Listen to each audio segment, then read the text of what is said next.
An American rifle extends across the icy Elbe River. April 1945, Eastern Germany. A German mother grabs the barrel while clutching her infant. This is the story of American soldiers who faced court-martial for saving lives they were ordered to let drown.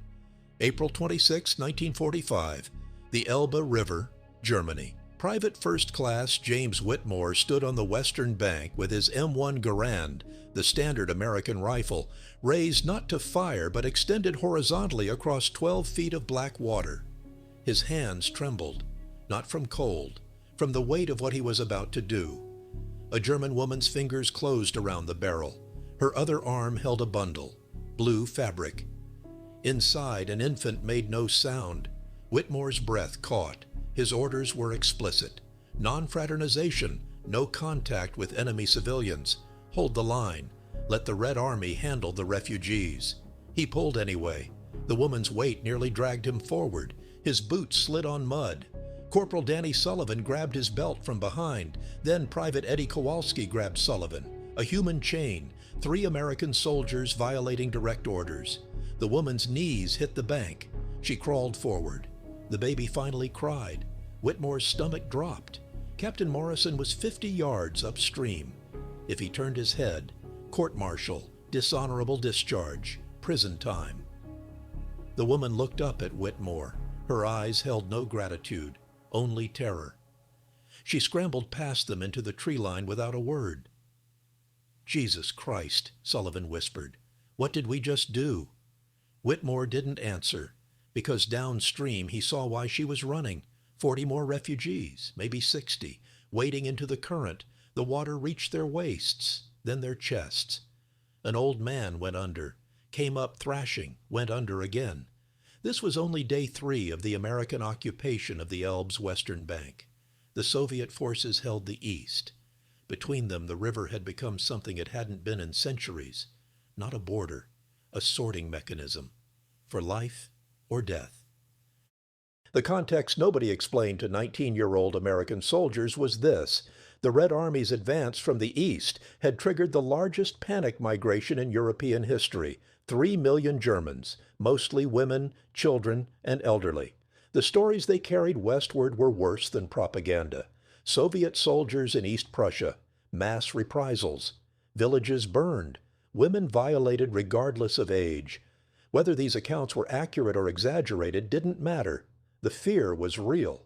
The desperation was measurable. Every refugee had the same calculation. Cross the Elbe.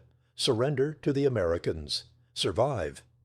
But the American military had its own calculation. Supreme Headquarters Allied Expeditionary Force issued clear directives. Fraternization with German civilians was forbidden. This wasn't cruelty.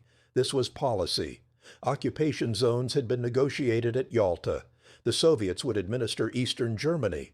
The Americans, British, and French would handle the West. The Elbe River was the dividing line. Allowing mass civilian crossings would create administrative chaos, humanitarian crises the military wasn't equipped to handle, and potential diplomatic incidents with the Soviet Union. The orders made perfect sense in a staff briefing room in Paris or London. They made no sense at all on the riverbank. Private Whitmore was from Cedar Rapids, Iowa. He'd worked at his father's hardware store. He'd enlisted in December 1943, 2 years after Pearl Harbor, because it felt like everyone his age was going and staying home, felt like cowardice. The war he'd imagined bore no resemblance to what he found. He'd landed at Normandy on D-Day plus 37. He'd seen the hedgerow fighting. He'd watched his squad leader, Sergeant Tom Hendricks, take shrapnel in the throat from a German 88. He'd helped liberate a small concentration camp near Nordhausen. He thought he understood what the war was about. Good versus evil. Democracy versus fascism. Clear lines. The Elbe River erased those lines. April 27, 1945. Dawn.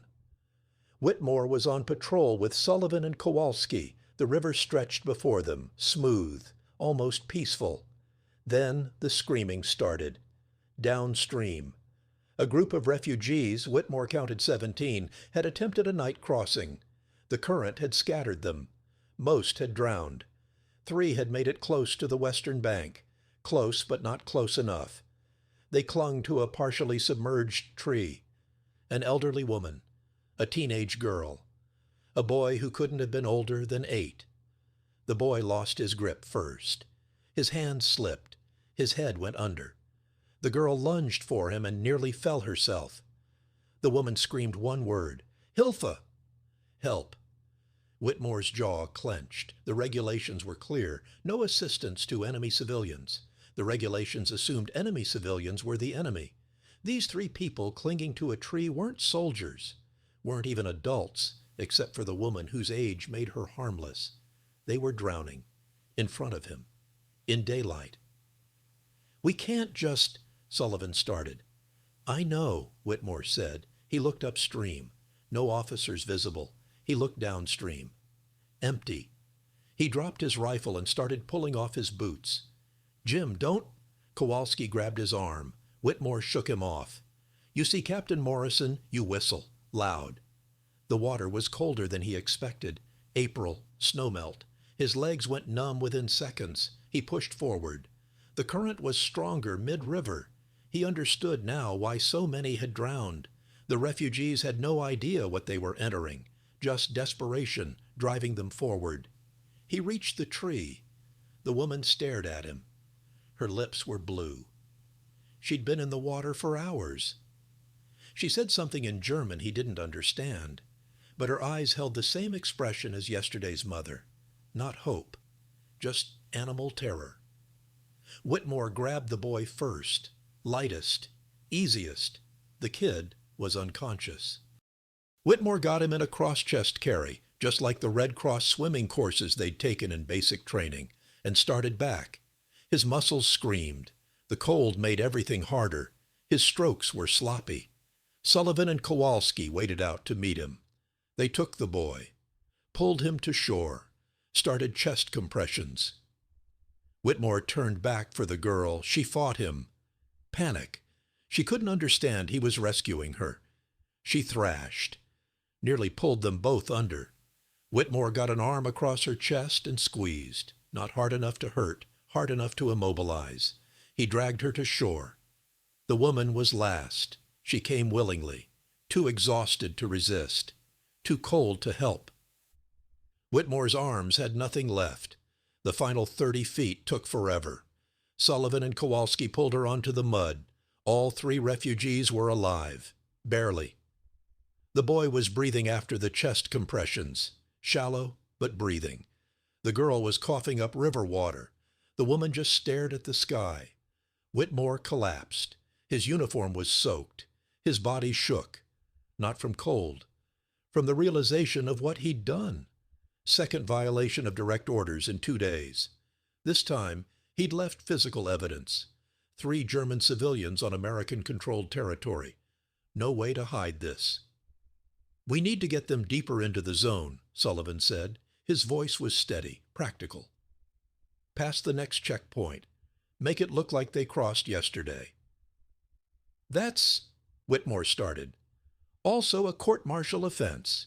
Yeah, so is what we just did. Might as well do it properly." They shared their rations. K-rations weren't much, but they were food. They gave the refugees their field jackets. They walked them 3 miles inland past 2 checkpoints. Sullivan did the talking. "Refugees processed yesterday, sir, moving them to the civilian assembly area." The MPs waved them through. Nobody checked paperwork at the front. Too much chaos. They left the 3 Germans at a makeshift refugee center, a bombed-out school building filled with displaced people. 200, maybe more, all with the same story. Crossed the river. American soldiers helped them, in violation of orders. And if this fact surprises you as much as it shocked commanders in the field, that American soldiers organized a systematic rescue operation against direct orders, a like shows these stories matter. Because what happened at the Elbe wasn't isolated. It was pattern. The scale became clear over the following week, April 28th through May 4th, the days when the unofficial rescues became an open secret. Lieutenant Robert Chen commanded a platoon 30 miles north of Whitmore's position. His orders were identical. No fraternization. Hold the line On April 29th, he watched 200 refugees attempt a crossing. 70 drowned. He watched it happen. That night, he couldn't sleep. The next morning, he ordered his men to launch assault boats. Official purpose? His sergeant asked. River patrol? Security sweep. And if we happen to see civilians in distress? We're American soldiers. We help people.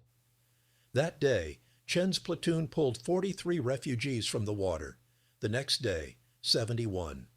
By May 2nd, they'd rescued over 300. Chen kept meticulous records, documented each rescue, names when possible, ages, conditions.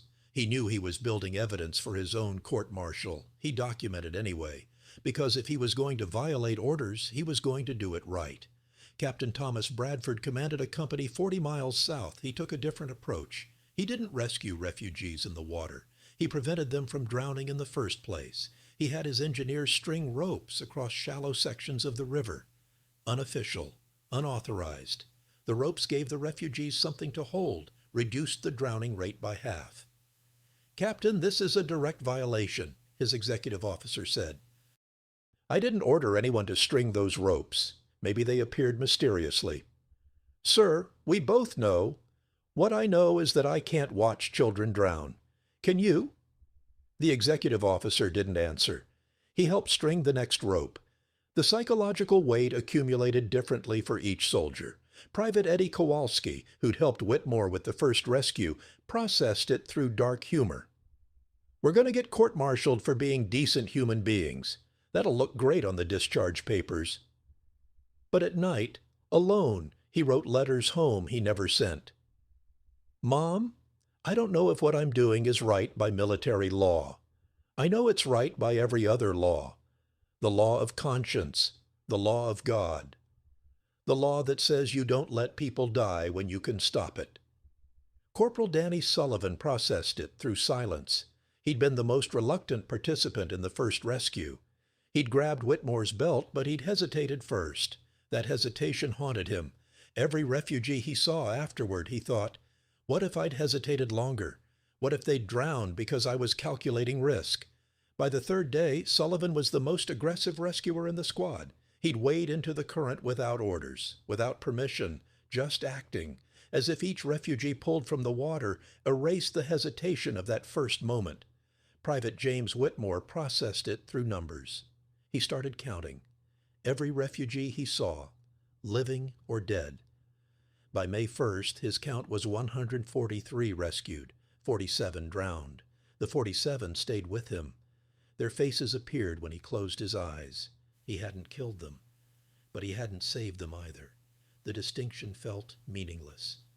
May 3rd, 1945, the moment that changed everything arrived without warning.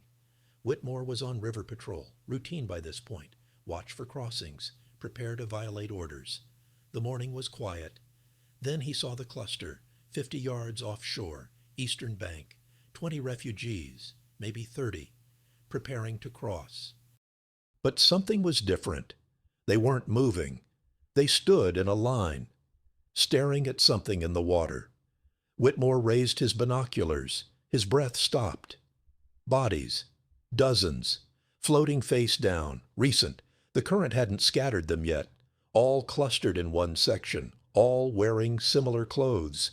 Gray, striped, concentration camp uniforms. The refugees on the eastern bank weren't fleeing Germans. They were fleeing Germans, and they were concentration camp survivors. And they drowned trying to reach freedom, yards from liberation. Whitmore's hands dropped. The binoculars hit his chest. He couldn't process what he was seeing. These people had survived. The camps, the death marches, the liberation, and they died here, in the river, because American soldiers weren't allowed to help them cross. Dear God, Sullivan whispered beside him. He was looking through his own binoculars. One of the refugees on the eastern bank, a man too thin to be healthy, stepped into the water, then stopped, looked at the bodies, looked at the American soldiers across the river. His face held no expression, just emptiness. He stepped back onto shore. The others did the same, one by one, retreating. Because the calculation had changed. The river wasn't safer than the eastern bank. It was equally deadly. Different method, same result. Whitmore broke. He didn't plan it, didn't think. He stripped off his pack and boots and waded in. Sullivan grabbed for him, missed. Whitmore was already chest deep. "I'm getting them," he shouted back. "All of them." He swam toward the eastern bank.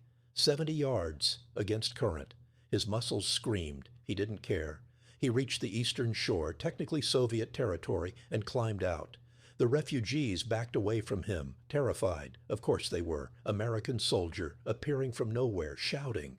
Whitmore held up his hands, empty, non-threatening. He said the only German word he knew. Freund. Friend. The thin man stepped forward, hesitant. Whitmore gestured to the water, then to himself, then made swimming motions.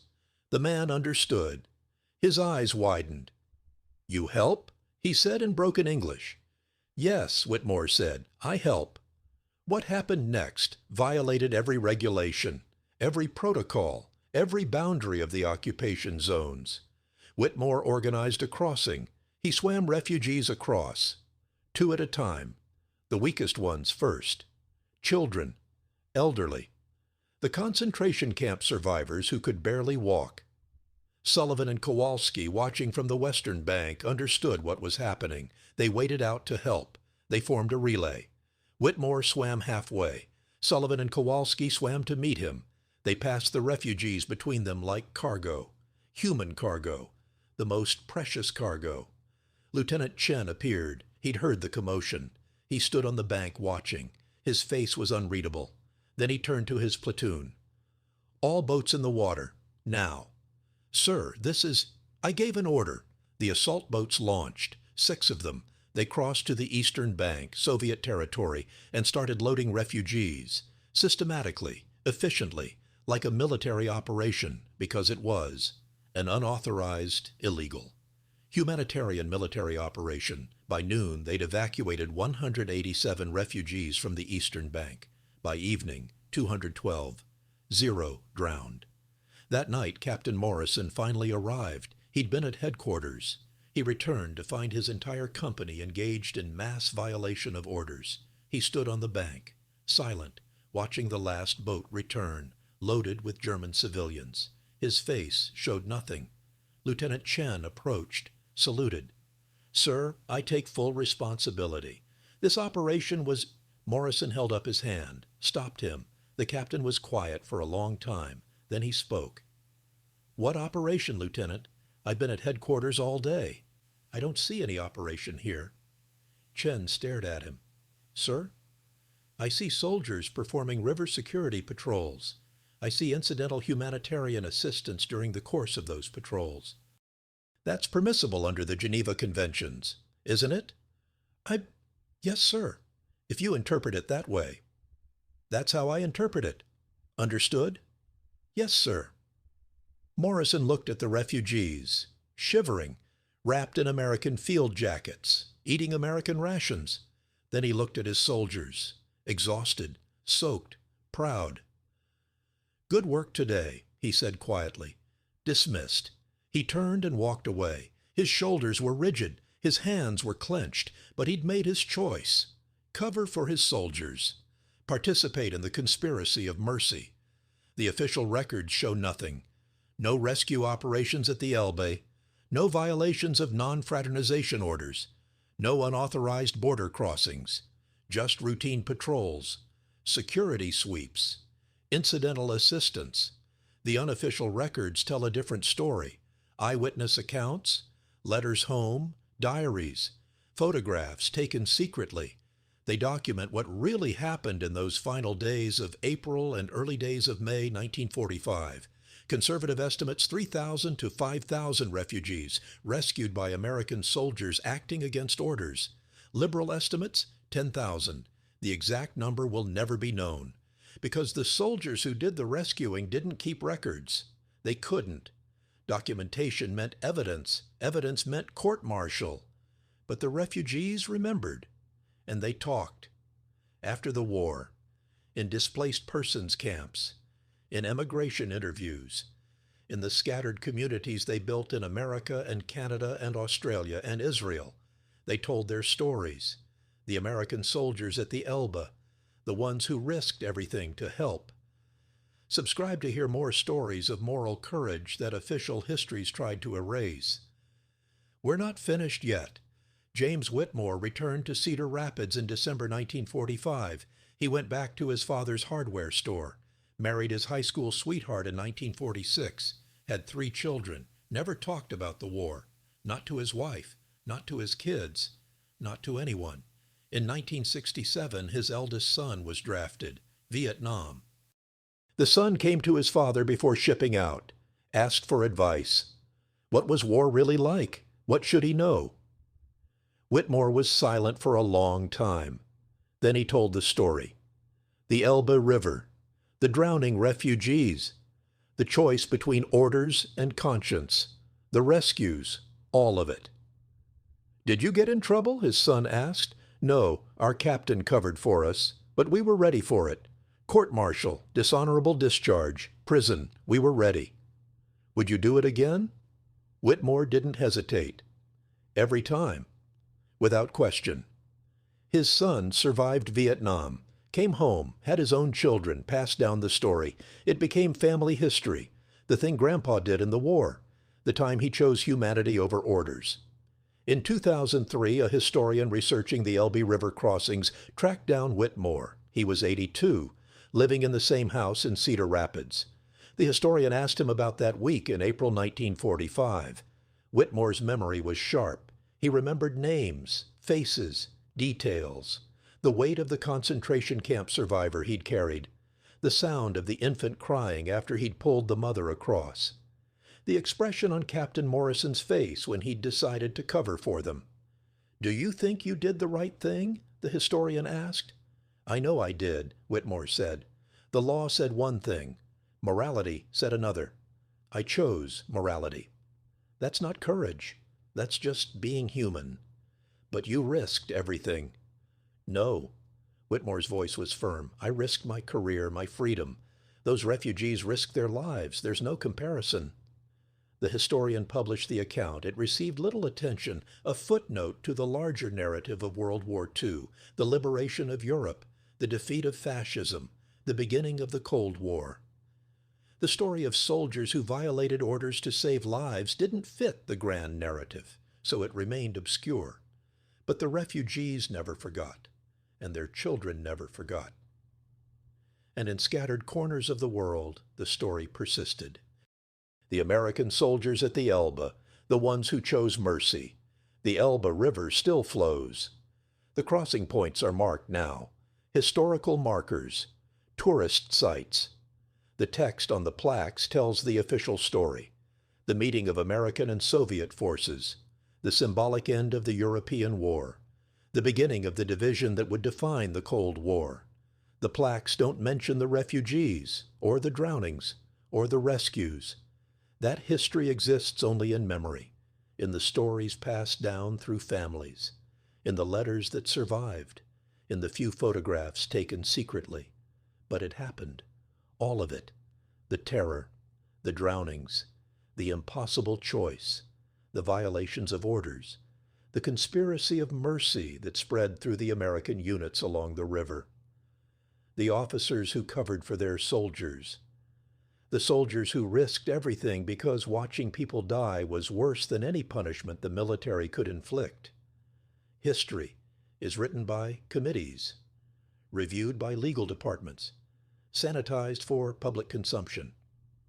The messy parts, the contradictions, the moral ambiguities, the moments when individuals had to choose between conflicting duties, those parts get edited out because they complicate the narrative. They make heroes look insubordinate. They make victory look messy.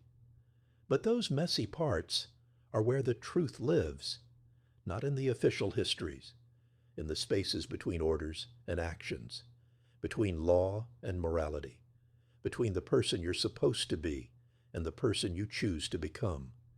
The American soldiers at the Elbe made that choice. They chose to be the person who saves lives, even when orders said otherwise, even when punishment was certain, even when the easier path was to follow regulations and let conscience be damned. They chose humanity, and in choosing they wrote a different kind of history, not the official kind, the true kind. The kind that lives in memory and story, and the stubborn insistence that doing the right thing matters more than doing the legal thing. April 1945. The Elbe River. The final line between desperation and hope. And on the western bank, soldiers who refused to let that line become a boundary between life and death. They extended their rifles across the water. They launched their boats. They formed human chains. They risked everything. They saved lives. That's what happened. Everything else, the orders, the regulations, the policies, the legal frameworks, all of it faded into irrelevance when faced with the immediate reality of people drowning. The soldiers understood something their commanders didn't, something no staff briefing could teach. Humanity isn't a policy. It's a choice, made individually, in the moment. When the abstract becomes concrete and the theoretical becomes real, and you either act or you don't. The soldiers at the Elbe acted. They chose. They saved lives. And in doing so, they performed one of the first great acts of reconciliation on the ashes of war. Not because they were ordered to, because they refused not to. That refusal to be bound by regulations when morality demanded something different, that's the story. Not the grand narrative of nations and policies and diplomatic agreements. The small narrative of individuals making impossible choices and living with the consequences. The Elbe River keeps flowing. The story keeps living. In families, in memory, in the stubborn insistence that some things matter more than orders, that humanity transcends regulation, that the choice to save a life is never the wrong choice, no matter what the rule book says. The soldiers knew this. They acted on it. They paid no official price because their officers protected them, but they paid anyway, in nightmares, in guilt for the ones they couldn't save, in the weight of having made a choice that defined who they were forever. James Whitmore, Danny Sullivan, Eddie Kowalski, Robert Chen, Thomas Bradford, and thousands of others whose names we'll never know. They stood on the bank of the Elbe River in April 1945 and faced an impossible choice. They chose mercy. They chose humanity. They chose the court-martial over the drowning. And in choosing, they became something more than soldiers following orders. They became the people they needed to be, the people we all need to be when the choice comes. The choice always comes, in different forms, different circumstances. But the essential question remains the same. Do you follow the rules, or do you do what's right? At the Elbe River in April 1945, American soldiers answered that question, not with words, with actions, with rifles extended across black water, with boats launched into forbidden territory, with human chains pulling the desperate to safety. They answered, "We save lives, whatever the cost, whatever the punishment, whatever the rules say, we save lives." That's the story. That's what happened. That's what we need to remember, not as history, as instruction. For the next time the choice comes. For the next time orders and morality collide. For the next time we have to decide who we're going to be. The soldiers at the Elbe decided. They showed us how. We just have to remember.